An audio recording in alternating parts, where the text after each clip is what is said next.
전해드린 대로 정부가 미국과의 상호 관세 부과 시한을 하루 앞둔 31일 관세 협상을 타결했습니다. 네, 협상의 구체적 내용과 남은 과제 서주영 상명대 경영학부 교수와 함께 자세히 짚어보도록 하겠습니다. 교수님 안녕하십니까? 안녕하세요.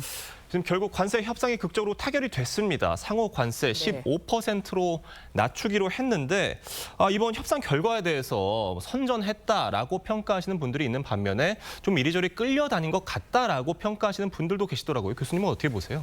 전체적으로 보면 긍정적인 것 같고요. 예. 그 얻은 부분이 있으면 잃은 부분도 분명히 있거든요.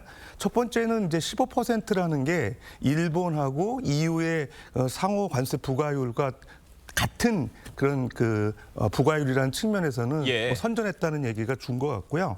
그다음에 두 번째는 이제 일본이나 EU가 각각 5,500억 불, 6천억 불의 그 투자 자금 펀드 조성을 하는 부분에 대해서 우리나라는 3,500억 불로 이제 좀 규모가 작다는 측면에서 그것도 조금 이제 긍정적으로 선전했다 이런 평가들이 나오고 있습니다. 세 번째는 특히 이제 쌀 소고기 시장에 대한 추가 개방에 대한 언급이 없었기 때문에 그 부분도 상당히 협상에서 유리한 그런 얻은 그런 내용이라고 볼 수 있고요. 마지막으로는 이제 반도체나 의약품에 대한 최혜국 대우 그러다 보니까 상대적으로 EU나 일본이 얻은 그런 그 조건과 거의 뭐 비슷하거나 더 유리한 측면에서 우리가 협상을 잘했다 이런 의견들이 많이 나오고 있는데요. 다만 아쉬운 거는 일본과 EU가 FTA 협상국이 아님에도 불구하고 우리나라는 그런 그 혜택을 기존에 얻었던 거를 다 잃게 됐다는 그런 측면에서 아쉬운 부분이 있습니다.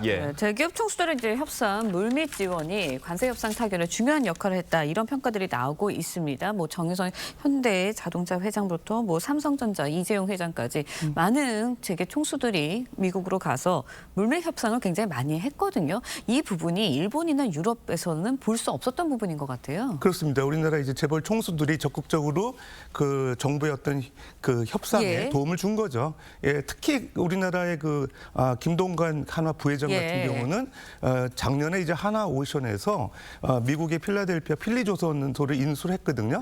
미국에 대한 투자를 강화하고 있고 또 그다음에 이재용 삼성 회장 같은 경우도 미국의 이제 반도체 투자를 계속 적극적으로 계획하고 있었기 때문에 그런 어떤 협상이 정부의 어떤 협상에 상당히 도움을 주지 않았나 생각을 하고 미리 이제 미국에 가서 여러 가지 그 인사들하고 물밑 조율하면서 정부의 어떤 협상력에 힘을 실어준 것도 이번 협상에 상당히 도움이 됐고요. 근데 일본이나 EU 같은 경우는 정부 주도로 협상을 하다 보니까 사실 트럼프 대통령이 비즈니스를 강조하는 부분인데 그런 측면에서 그 지원이 없었다는 점에서 우리나라 훨씬 더 좋은 조건으로 협상하는 데 어떤 기초가 되지 않았나 생각은 됩니다. 알겠습니다. 이 품목별 관세도 어떻게 책정이 될지가 참 관심이었는데 자동차 분야 결국 15%로 책정이 되면서 아쉬운 부분이다 이런 말들 많이 나오고 있습니다. 그렇습니다. 우리 FTA 체결이 2012년 그 3월부터 발효가 됐는데 그때 당시에는 이제 무관세였죠. 그러나 이제 일본이나 EU 같은 경우는 2.5% 관세가 부과됐기 때문에 우리가 2.5%의 어떤 어드밴티지를 갖고서 이제 수출하는 데 도움이 됐었는데 그게 다 사라진 거죠. 그러니까 실제로 우리나라는 관세율이 15%포인트 증가한 거에 비해서 일본이나 EU 같은 경우 12.5%가 좀 늘어났다는 측면에서 좀 불리한 조건이라고 볼 수 있어요.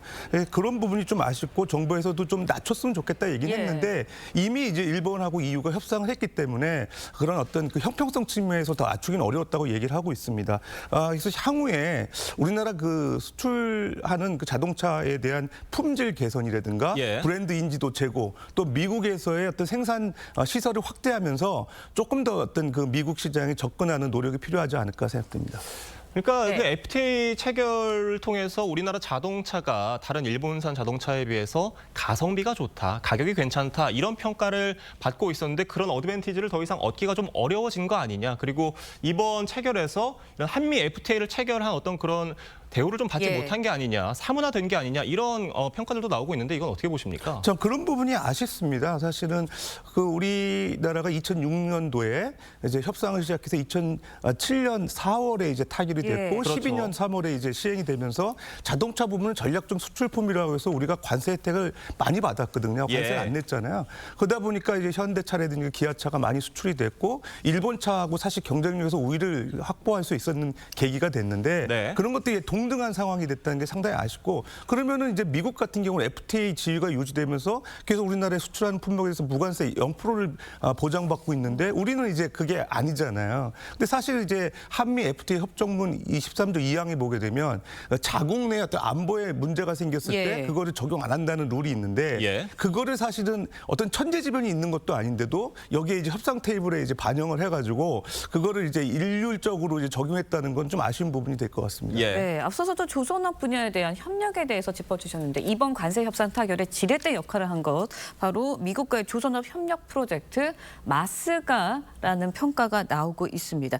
3,500억 달러 대미 투자 중에 1,500억 달러가 이 프로젝트에 참여가 되는 거거든요. 그렇죠. 이제 마스가 프로젝트라고 하죠. 마가를 좀 이렇게 좀 바꾼 변형 문장인데 Make American Shipbuilding Great Again. 그 내용 같은 경우는 사실은 그 하나오션이 이미 이제 아까 말씀드렸던 필리조선소 인수하면서 미국 내 투자가 본격화된 거에 사실은 어떻게 보면 좀 우리가 혜택을 본 부분도 있는데 이제 미국 같은 경우는 워낙 이제 그 항만 시설이라든가 미국의 어떤 그 조선소라든가 또 군수 품목 이런 거에 대한 낙후를 많이 인식하고 있는 것 같아요. 그러다 보니까 워낙 우리나라가 조선 강국이다 보니까 그런 쪽에 투자를 통해서 이제 뭔가 그 자국의 어떤 인프라 개선이 필요하다 생각했던 거고. 근데 다만 이제 미국 시장에서의 그 조선업 시장 규모가 한 391억 불 정도밖에 안 돼요. 근데 이번에 1,500억 불 투자한 거에 비하면 너무 작은 규모거든요.